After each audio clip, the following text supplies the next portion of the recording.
You didn't tell me you were black. That was all he managed to say. 6 months of letters, dreams, promises, dissolved in 7 words that dropped like a gavel. Janelle Carson stared straight ahead, her mind scrambling for footing on the edge of disbelief. She hadn't come all this way for pity or explanations, and certainly not for this. Mark Halston, the man who'd filled her mailbox with lines about longing, loneliness, and building a life together, now stood across from her looking like he'd been tricked. He glanced around, spoke low, as if afraid that someone might overhear what he really thought. "You write so well," he mumbled, like it was some kind of defense. You didn't mention." She finished his sentence in her head before he could. That she didn't mention she was black. As if it were a warning label she'd forgotten to print. As if her handwriting and her soul had led him on. The delicate hat she'd chosen, the one she thought might make a good impression, now felt foolish. 3 weeks of travel, a one-way ticket she'd saved months for, a trunk full of her best dresses, wrapped in old newspaper and careful hope. She had pictured a different kind of welcome. Awkward maybe, shy perhaps, but kind. Not this. Mark's voice turned apologetic, corporate, the kind of tone used when canceling a job interview or evicting a tenant. "Look, the town's not like the city. People here notice things. My business is in a fragile place right now, and this," he gestured vaguely, "this would complicate everything." She didn't respond. Not yet. Let him speak. Let him flounder in the weight of his cowardice. "I can pay for your trip back, or at least put you up somewhere for a few days while you figure things out. It's not like I don't appreciate. You're obviously educated. You'll find something." The train behind them began to hiss and groan in the distance, preparing to leave. The sound made his words feel even more final, as if she were being offered a polite exit before the next chapter of her humiliation began. Janelle didn't flinch, not externally, but inside something settled, something old, something rooted in years of learning how to hear no dressed in 1,000 different costumes. He wasn't a monster. That's what made it worse. Mark was ordinary. He was the embodiment of those who didn't burn crosses or spit names, just quietly withheld the keys to belonging, because it was safer, because it was easier. She spoke, finally. "I spent everything I had to come here. There's no going back." Her voice was steady. Facts, not emotions. Mark shifted, clearly uncomfortable. His hand went into his coat pocket, then fumbled for his wallet. "Here, this should cover a few nights at the inn. Maybe more. I'll ask around discreetly, see if there's some work, maybe as a secretary or in the school if they're hiring." The money, crumpled and apologetic, hung in the air between them. And that's when another voice entered the conversation. Calm, but with an edge that sliced clean through the performance. "Is that how you fix things now, Mark? Throw money at a woman you invited halfway across the country, then hope she disappears before Sunday service?" The speaker was behind Mark. Janelle didn't recognize the voice. Mark did. He turned sharply. "Reed," he said with a forced calmness that didn't hide the panic. "This isn't your concern." "It became my concern when you dragged your cowardice into a public place," Reed replied. "You wrote her letters. You asked her to come. She's here. And now you want to rewrite the rules because you're afraid of being seen with someone who doesn't look like the rest of your ledger." Janelle still hadn't moved. Still hadn't spoken to the stranger who'd inserted himself into what was supposed to be her new life, or at least the start of it. "My name's Reed Langston," he said, addressing her now. "I own a property just outside of town. It's quiet, large, and I have guest rooms that haven't seen company in years. You're welcome to stay there while you figure out your next steps." Mark's jaw clenched. "Reed, don't do this." "I already did," Reed said. Then to her, "It's your choice, but you won't be left standing here as if you've done something wrong." Janelle hesitated, not out of fear, but calculation. Every act of kindness had a shadow. But this man, this stranger, wasn't flinching. He wasn't doing this out of guilt or some performative rescue mission. It was something else, something rarer. Mark tried again, softer this time. "You don't know what people will say, Reed. Hosting a black woman, alone. They'll say exactly what I let them say," Reed answered. "And they'll keep doing business with me, like they always have." It wasn't about charity. Janelle understood that now. This wasn't about comfort or sympathy. It was about drawing a line and daring the town to cross it. She looked once at Mark, at the bouquet he still held in his hand, now limp, forgotten. Then she turned to Reed and nodded once. She didn't need to go back. She didn't need to explain.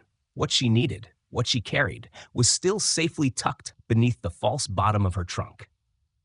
And Mark Halston? He would spend years remembering this moment. Years wondering how different his life might have been had he chosen courage over comfort.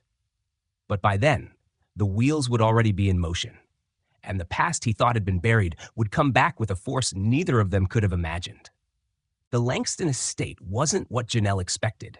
Reed had downplayed it in his offer, but even through the noise in her mind and the calculations she kept making silently, she noticed the small cues. The quiet efficiency of the housekeeper, the way people didn't question his decisions, the restrained elegance in the way things were done.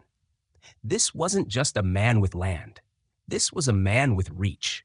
She didn't ask questions during the carriage ride, and Reed didn't offer explanations. That in itself was a strange relief. No invasive curiosity, no grand speech about how different he was, just space. And right now, space was worth more than comfort. Mrs. Mabel Foster, the housekeeper, met her with the professionalism of someone who had seen far more than she'd ever let on. She gave no reaction to Janelle's presence, no blink, no change in pitch.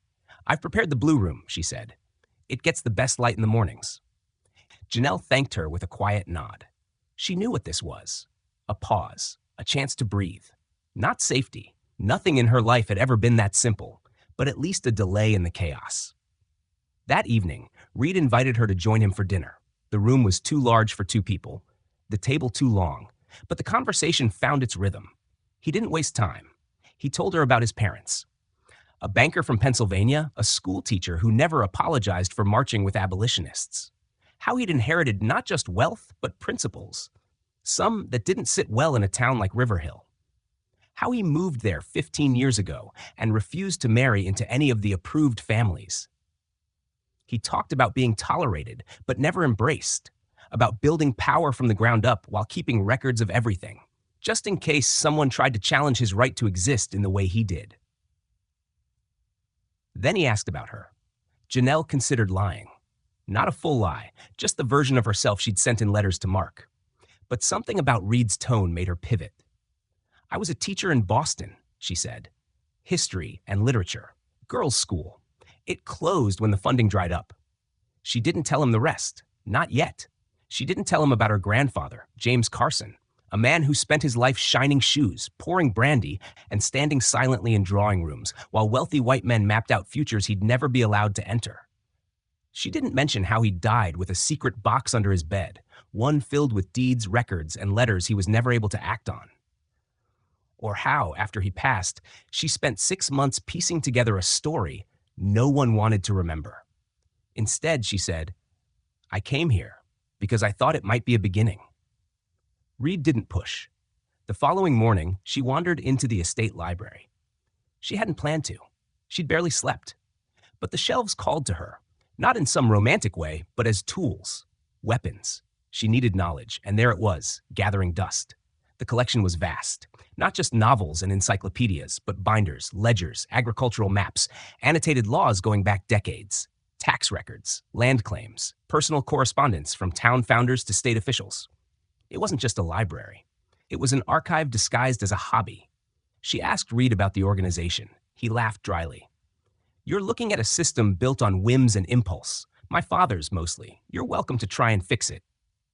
She accepted the offer, and by the end of the week, it was official. Librarian in residence, temporary, but with access to everything. By then, her presence was no longer a quiet rumor.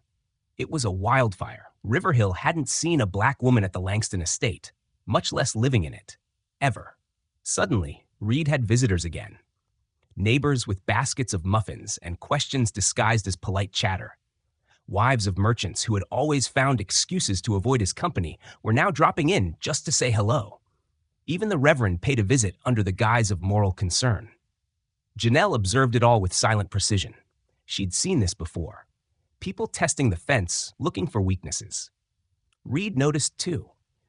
After one particularly theatrical afternoon visit from the church secretary and her two cousins, he muttered, "You've become a local attraction without even setting foot in town."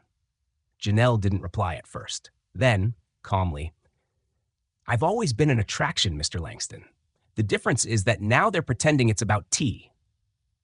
The next day, Mark returned.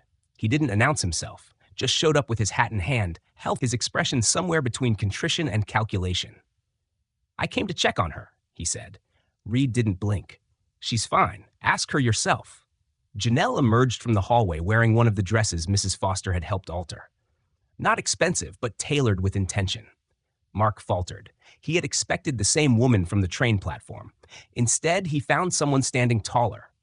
Not physically, but in presence. He stammered something about the town, about how people were talking, about propriety and unmarried men and unmarried women and race and reputation. Reed cut him off before the sentence collapsed on itself. "Go on, Mark. Say the thing you're dancing around." Mark shifted again. "The church committee is talking about a collection to help her get back to Boston." Janelle smiled, not warmly. "My plans have changed." Mark blinked. "I'll be staying in River Hill indefinitely." "You don't know anyone here. No job, no family." "I have a job," she said. "Mr. Langston offered me one. The library's in desperate need of proper care." Reed added, "She's educated, organized, the first person who's made sense of those archives in years." Mark said nothing. He didn't understand it yet, but the ground beneath him had begun to shift. What he saw as an act of kindness, a library job, a temporary lodging, was actually the opening move in something far larger. Something that had been set in motion long before the train pulled into River Hill. He left, muttering something neither of them bothered to catch. Reed turned to Janelle. "You know he'll try to make your life harder now." She nodded. "Let him." Because while Mark Pierce was busy stirring rumors, Janelle Carson was quietly unearthing the foundation beneath their entire town. And it wasn't built on tradition, it was built on theft. Janelle's days in the Langston Library took on a rhythm, one that blurred the lines between research and reckoning. She wasn't just organizing books or labeling shelves. She was navigating a buried maze. Each document, each dusty envelope, a thread that wove into something bigger. And each time she pulled, the fabric of River Hill's polished story frayed a little more. The estate was quiet, except for the occasional creak of floorboards and the distant clatter of Reed's meetings in the East Wing. Mrs. Foster brought meals at regular intervals, and no one asked questions about how many hours Janelle spent cross-referencing maps, deeds, and census reports. On the surface, she was a librarian fulfilling her duties. In truth, she was assembling a case that could shake the town to its core. It started with a name, Joseph Carson, her great-grandfather. The same name scrawled in the letters her grandfather had left behind. One document led to another, and soon she found land records issued by the state of Missouri in 1866. Grants made after the Civil War to freedmen. Joseph Carson had been one of them. The property lines were clear. They covered more than half of present-day River Hill. But the next puzzle was stranger. There was no record of a sale, no formal transfer, just a sudden stop. By 1871, Joseph's name disappeared from tax rolls, deeds, and local directories. In his place appeared names like Turner, Delaney, and yes, Pierce. All prominent families, all supposedly the founding builders of River Hill. Except they hadn't built, they'd inherited, stolen, absorbed. The Langston archives had no documents for 1870 to 1872, a suspicious gap. But Janelle found references in other places, court minutes, supply invoices, letters from a church elder lamenting recent disturbances on the Western Ridge. It wasn't a mystery anymore. It was a cover-up. She copied everything, labeled every page, stored backups. Then she wrote a summary, clean, neutral, factual. If anyone questioned her intent, they'd find meticulous records, not rhetoric. The truth would speak for itself. By the end of her second week, whispers turned louder. Local merchants became less subtle in their questions. The Reverend stopped by again, this time with a deacon. There were polite offers of support, gentle nudges toward moving forward peacefully. But Janelle said nothing publicly. She let the town talk. Reed stayed hands-off. He offered no direction, no protection speeches. He simply kept the doors open and the library funded. Then came the summons. The town council called an emergency meeting.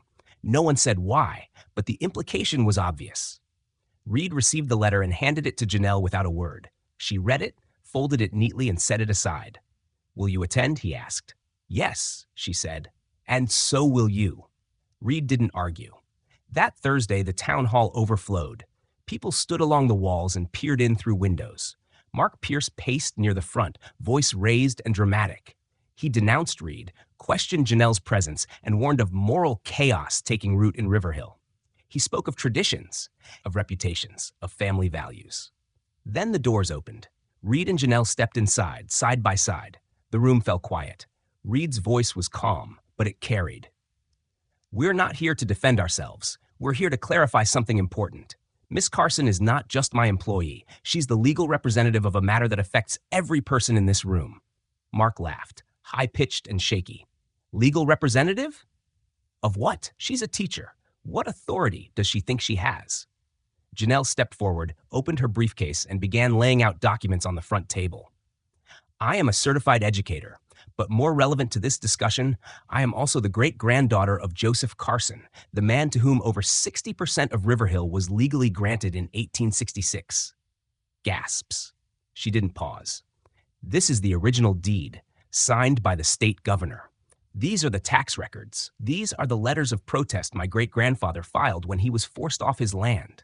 Here is the ledger of the Riverhill Property Committee, formed in 1871, which illegally redistributed that land." The town judge, an older man with a reputation for impartiality, stepped down from the dais and examined the documents. He adjusted his glasses 3 times before finally nodding. "These appear authentic." Mark exploded. "This is a farce! That name is an old rumor.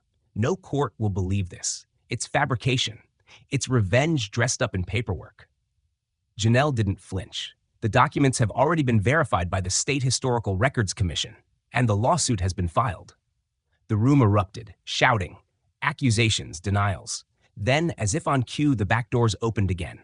A man in a gray suit stepped inside, calm, collected. "My name is Jeffrey Lennox," he said. "I'm an attorney working with Miss Carson. I've confirmed the legitimacy of these documents and have filed a claim of wrongful seizure and fraudulent transfer of property. Proceedings will begin next month." Mark turned white.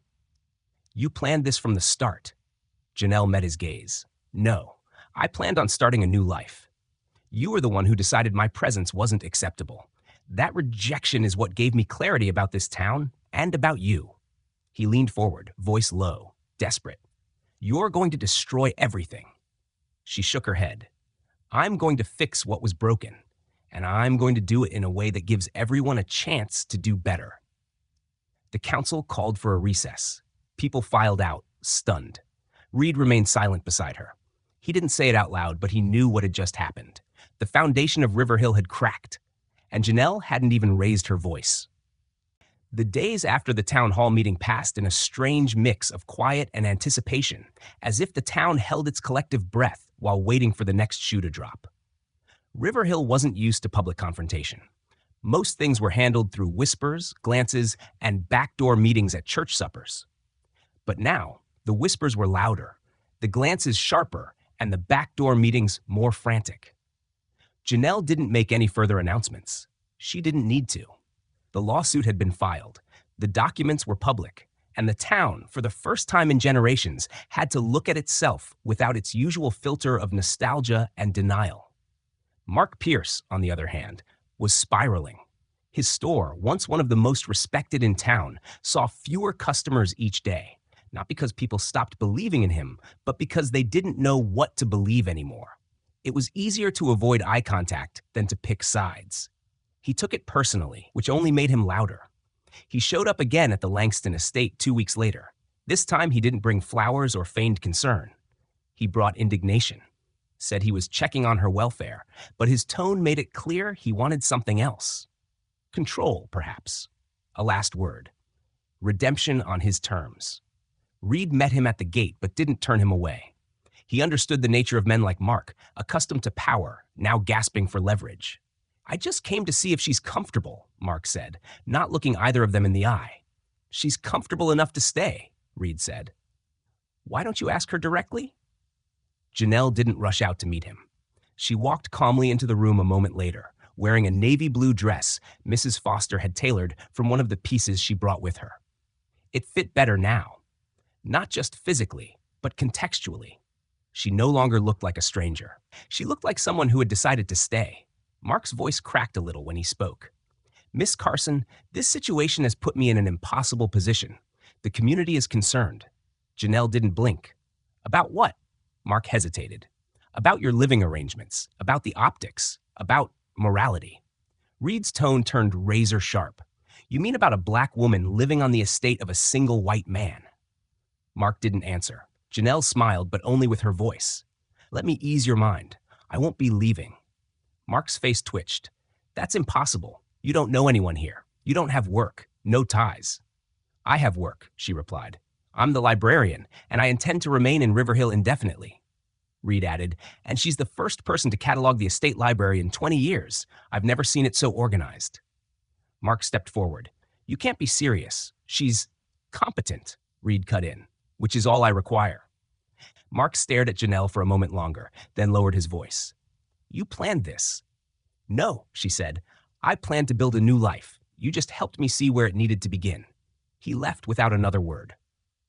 Back in the library, Janelle returned to the files. She wasn't done. What she had uncovered about her great-grandfather was only the beginning. There were other names, other families, land parcels tied to forgotten agreements, backdated documents, and sudden spikes in property taxes that forced black owners to forfeit land.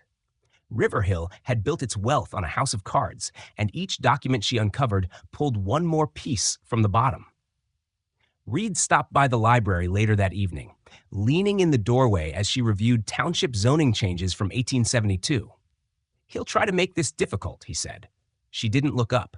I'm counting on it. What you did at that meeting, it shook them.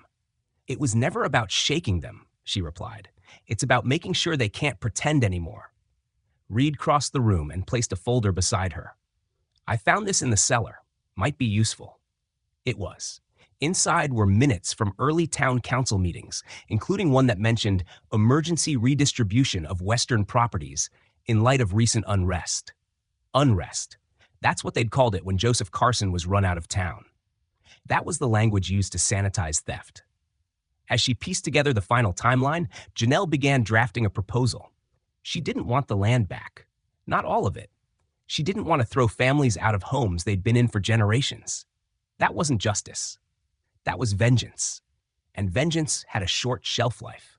Instead, she proposed something else, the Carson Foundation, a nonprofit that would oversee education grants, low-income housing developments, and historical preservation initiatives. Funded by reparative agreements with current landholders and backed by the lawsuit, it wouldn't erase the past, but it would build a better future. She submitted the proposal to the council the following week. They called another meeting, this time behind closed doors. Reed wasn't invited, but Janelle was. She arrived alone, folder in hand, and placed it on the long wooden table in front of the council members. Most of them were older. Some were descendants of the very people who had profited from her family's loss. None looked pleased to see her. She spoke clearly, precisely. She explained the foundation's goals, its funding model, the legal pathways to implementation. She left no room for debate on the facts, only the decision of what the town wanted to be next. When she finished, there was silence. One of the councilmen leaned back. You could have demanded everything. I still can, she said, but I won't, because I don't want this to end in court battles and evictions. I want it to begin with acknowledgement and action. The judge, the same one who'd verified her documents, looked at her carefully. And if we refuse? Janelle didn't raise her voice. Then the lawsuit proceeds, and every piece of history I've uncovered becomes part of the public record. They didn't vote that day, but they didn't dismiss her either. And as she walked out of that chamber, Janelle knew something had shifted again, not as loudly this time, but more permanently. She wasn't just unearthing the past anymore. She was redrawing the future. 2 weeks later, the town of Riverhill gathered once more. This time not in the courthouse, not in the church basement, but in the wood-paneled hall of the municipal building, where portraits of its founding families lined the walls. The room was packed. Founders' descendants sat rigid in the front row. Local business owners filled the center. Farmers in dust-covered boots stood against the back wall. Whispers buzzed like static electricity, cut only when the doors at the back swung open. Janelle entered first, alone. Reed followed. She didn't look at anyone. She didn't have to. Every eye in the room was already on her.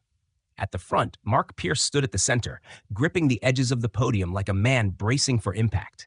He didn't wait for the meeting to start. He launched into a tirade. "This is an outrage," he declared.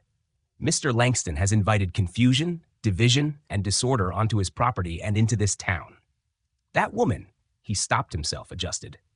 "Miss Carson has been living in his home for nearly 2 months now, unchaperoned, unaccountable, and now she's filing claims against land our families have held for generations."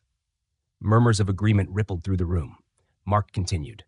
"The town is watching, the church is watching, and I ask you all, what example does this set? What message are we sending when we allow outsiders to come in and challenge the very foundation of our community?" As if rehearsed, he paused just long enough for the tension to settle. Then the council chair banged the gavel once. Reed stepped forward, nodded toward the council, and then to the crowd. "With respect," he said, "Miss Carson is not an outsider. She is a legal descendant of a man whose land was taken without due process. Her presence here is not a disruption, it's a correction." A heavy silence filled the room as Janelle moved toward the front table. She carried a black leather briefcase, which she placed gently before opening it. No drama, no declarations, just documents. "I appreciate the invitation," she said. "Although there seems to be a misunderstanding, I'm not here today as anyone's guest or employee. I'm here as the legal representative of Joseph Carson, whose land formed the majority of what is now River Hill." Laughter broke from the right side of the room. "Mark, Joseph Carson doesn't exist," he said. "He's a legend, some bedtime story passed down through folks who didn't keep their paperwork in order." Janelle pulled out the original deed, yellowed, fragile, stamped with the seal of the state of Missouri, dated 1866. "Then I suppose it's odd that I have this," she replied, laying it flat on the table. "Signed by Governor Jeremiah Hunt, allocating 480 acres to Joseph Carson, registered freedman, in compliance with post-war land restitution acts." Gasps. The council leaned forward as Judge Abbott adjusted his spectacles and examined the document. He looked for a long time before finally nodding. "This appears to be real." Mark's voice jumped an octave. "Forgery, easily done. These days anyone can fake a stamp." Janelle didn't flinch. "The State Historical Records Commission has verified its authenticity. So has attorney Jeffrey Lennox, whose report has been submitted to this council. Furthermore," she reached for a second file, "here are the supporting tax ledgers, voter registrations, and correspondence from 1866 to 1870 that reference Joseph Carson and his property." She laid out each piece methodically, page by page. Names, dates, maps, letters referencing a freedman petitioning for fencing materials, schoolhouse lumber, and seed grants. Everything tracked. Mark lunged for the microphone again. "There's no proof he was forced off the land. No proof anyone took anything." Janelle pulled the last piece from her folder, a letter written in 1871 by a Reverend Alton Bracey to the state office, detailing an incident of unrest near the Western Ridge. The letter described threats made against Joseph Carson and his family, their disappearance shortly after, and a quiet transfer of land oversight to the newly formed River Hill Property Committee. The committee, Janelle said, included the Pierces, the Thompsons, and the Delaney family, all of whom now own segments of what was originally Carson's land. No one spoke, not even Mark. Then Reed added, "And for the record, that section of the Langston Library, detailing land transfers between 1870 and 1872, had been mysteriously removed from all official archives, until Miss Carson found cross-referenced mentions in letters and crop yield logs." An older man rose slowly from the fourth row, Reverend Miller. His hands gripped the back of the pew in front of him. "My father told me that story," he said. "Said there was a shame buried so deep the town forgot it was real." Janelle didn't look at him. She looked at the council. "I'm not here to punish the children of thieves," she said. "I'm here to correct a theft, and I'm not asking for homes to be seized or families to be ruined. I'm proposing a settlement, a community foundation in the name of Joseph Carson, funded by cooperative reparations, used for education, housing, and public works. A path forward." Mark laughed bitterly. "No one will agree to that. This is a stunt." That's when the rear door opened and Attorney Lennox stepped in. "The documents are legitimate," he said. The lawsuit is active, and the settlement offer is generous. I suggest the council take it seriously. Voices rose, angry, confused. Some shouted support, others protested.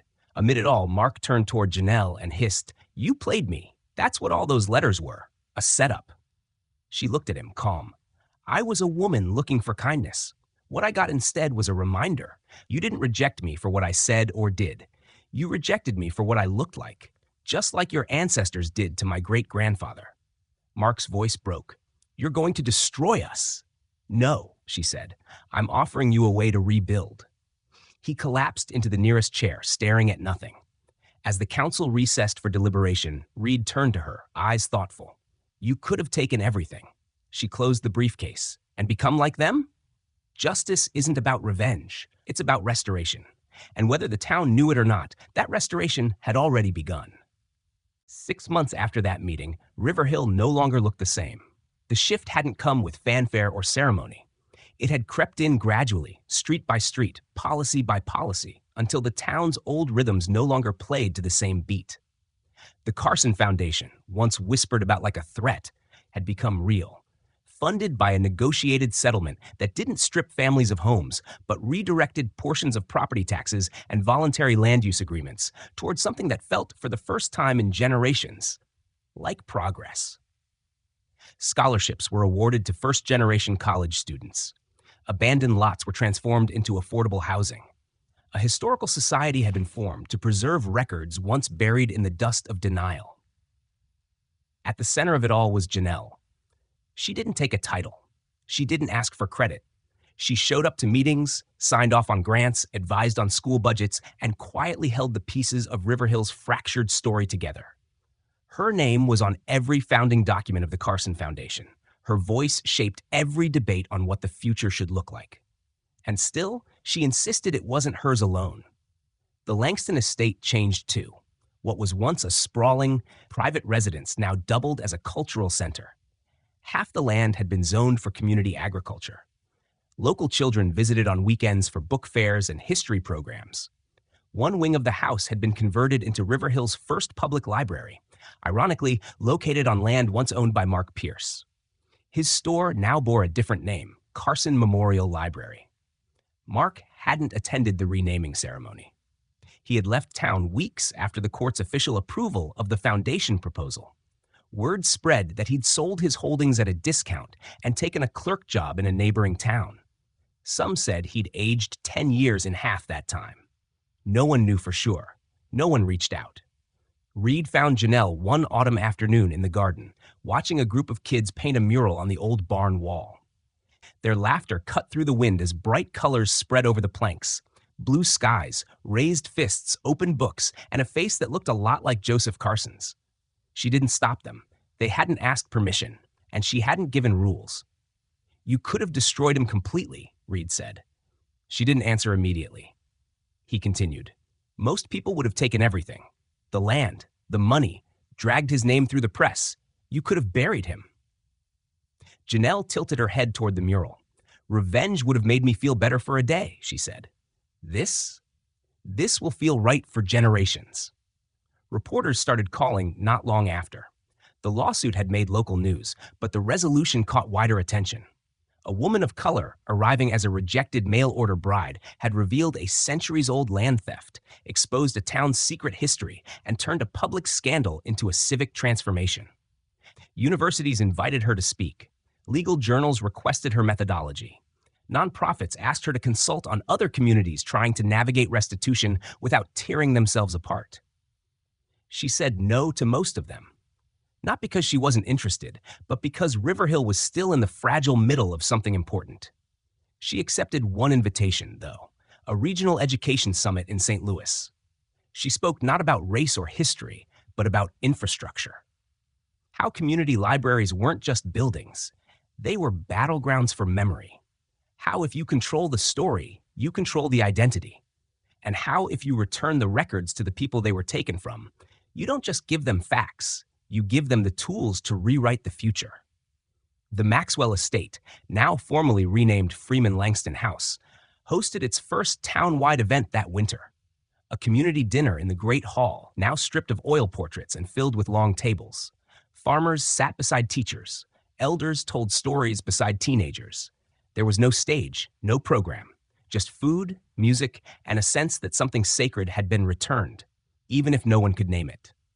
Toward the end of the evening, Judge Abbott raised a toast. He stood quietly, glass in hand, and spoke with less authority and more awe. To the woman who reminded us that justice is not a courtroom. It's a habit, a practice, a refusal to let silence shape history. No one clapped. They just raised their glasses and nodded. Martha Webb, now principal of the rebuilt River Hill School, added, "And to think it all started with a man who couldn't see past a train platform." Reed leaned toward Janelle. "The best decision Mark Pierce ever made was rejecting you." Janelle looked at him. I doubt he'd agree. They both smiled. Out in the Old Town Square, a new monument had been installed where the statue of River Hill's first mayor used to stand. It wasn't grand, just a low bronze plaque on a stone pedestal. It read, "Joseph Carson, 1840 to 1871, rightful landowner, community builder, and father of restoration. No embellishments, no apologies, just the truth." Later that night, Janelle sat on the porch of Freeman Langston House, wrapped in quiet. The lights of River Hill blinked in the distance. The town that once treated her as a threat had folded her into its future, not because she softened, but because she stood firm. Reed joined her with 2 cups of tea. They didn't speak for a while. Then she said, "You know what's ironic? Mark rejected me because he couldn't imagine living alongside someone who didn't fit his picture of the world. And that picture ended up erasing him." Reed replied, "And you ended up becoming the frame." The wind picked up. Somewhere far off, a church bell rang.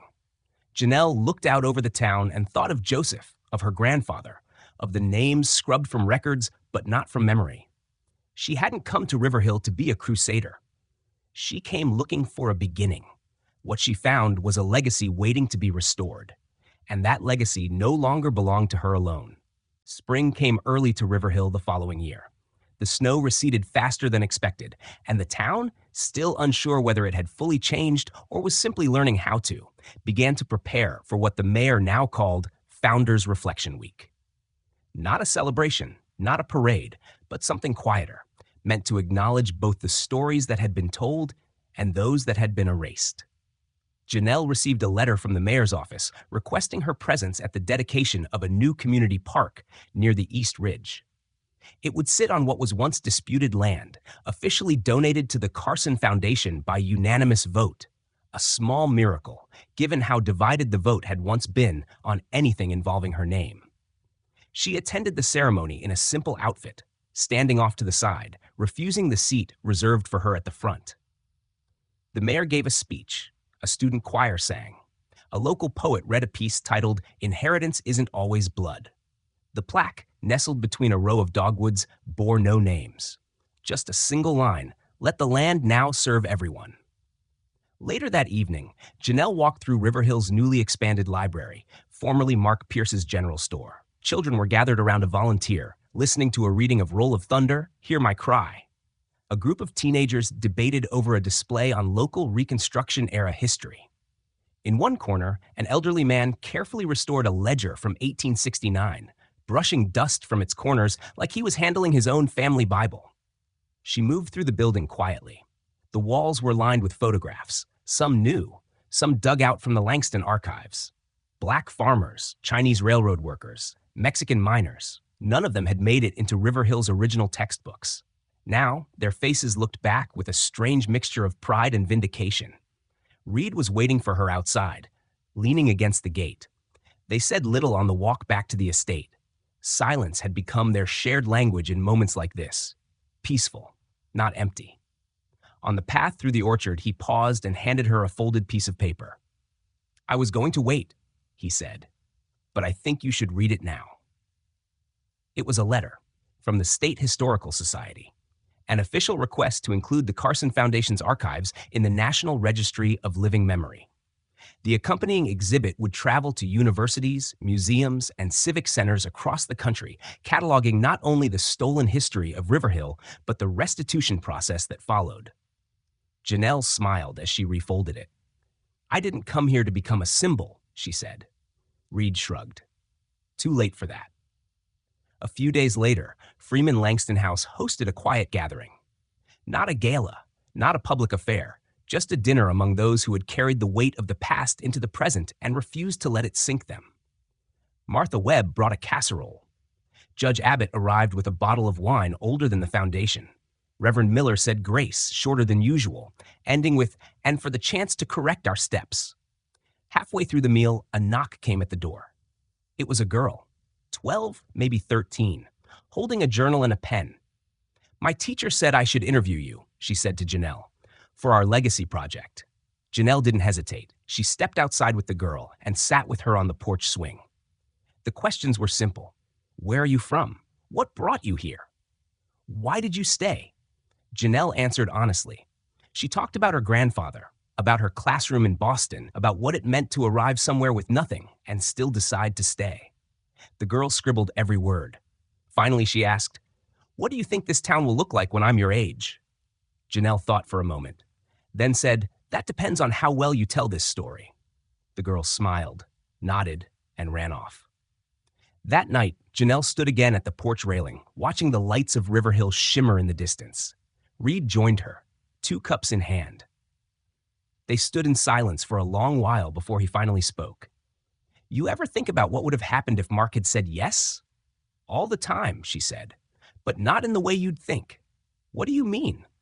"If he'd said yes, I would have spent the rest of my life trying to earn space in a world that only tolerated me. I would have been grateful for crumbs. I would have called it love." Reed nodded slowly. "And now?" "Now I know what it looks like to build a table instead." He raised his cup. "To tables." She clinked hers gently against his. The moon was high now, the orchard silent. Somewhere in the city center, kids were still skateboarding across pavement that used to be off limits. A mural of Joseph Carson watched from the side of the courthouse, no longer just a memory, but a presence. And as Janelle stood there, she understood something that hadn't been clear until this very moment.